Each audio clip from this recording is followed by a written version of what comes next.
Hello મિત્રો, સવારના 4 વાગ્યા હતા અને અમે 3 જણા નીકળી ગયા હતા રણુજા જવા માટે. અંધારું હતું ત્યાં સુધી તો સરસ રસ્તો કપાઈ ગયો. જેવો દિવસ ઉગ્યો એટલે ઊંઘ આવવા માંડી, એટલે થોડું ફૂમતાજી જોઈને એન્ટરટેનમેન્ટ કર્યું. તમે મારા મોઢા પર ઊંઘ જોઈ જ શકો છો, બહુ જ ઊંઘ આવતી હતી. અહીંયા આજુબાજુ તમને કંઈ જ જોવા નહીં મળે. ગુજરાતમાં હતા ત્યાં સુધી બધું જ બંધ હતું.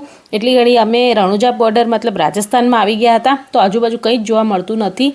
છૂટાછવાયા ઢાબા હોય છે પણ ત્યાં મને નથી લાગતું કંઈ ખાવાલાયક હોય.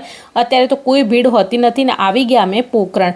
પોખરણ એક નાનું સિટી છે, અહીંયા તમને પબ્લિક જોવા મળશે, બાકી રસ્તામાં કોઈ જગ્યાએ પબ્લિક કંઈ નહીં.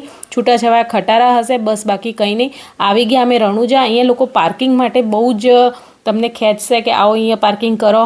બહાર એમની પ્રસાદીની દુકાન હશે તો તમે પાર્કિંગ કરશો, પ્રસાદી લેશો તો ફ્રીમાં, બાકી 200 રૂપિયા ચાર્જ લેશે.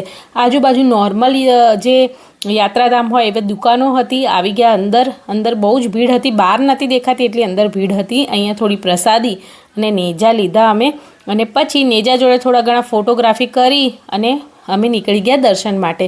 દર્શન માટે જવા માટે લાઈન હતી, પણ 10 થી 15 મિનિટમાં અમે દર્શન કરવા માટે નજીક પહોંચી ગયા હતા.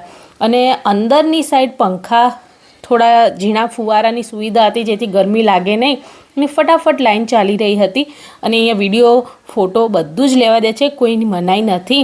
અને ફાઇનલી અમે રામદેવ સદા સહાય, તે તમારી પણ સહાય કરે રામદેવ પીર, અને અમે પહોંચી ગયા દર્શન માટે. તમે પણ દાદાના દર્શન કરી લો. અને એક્ઝેક્ટ મંદિરના પાછળ હતું એક તળાવ, એનું નામ હું ભૂલી ગઈ છું, પણ સરસ ઠંડક લાગતી હતી. અહીંયા સદાવ્રત ભોજન ચાલે છે, પણ અમે અહીંયા ભોજન ના લીધું.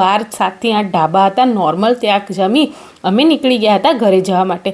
રસ્તામાં 4 થી 5 વાગે અમે ચા પીવા ઊભા રહ્યા હતા, બાકી કોઈ હોટલો ખાસ હતી નહીં. તમે આવો તો કોમેન્ટ કરજો. મળીએ બીજા બ્લોગમાં.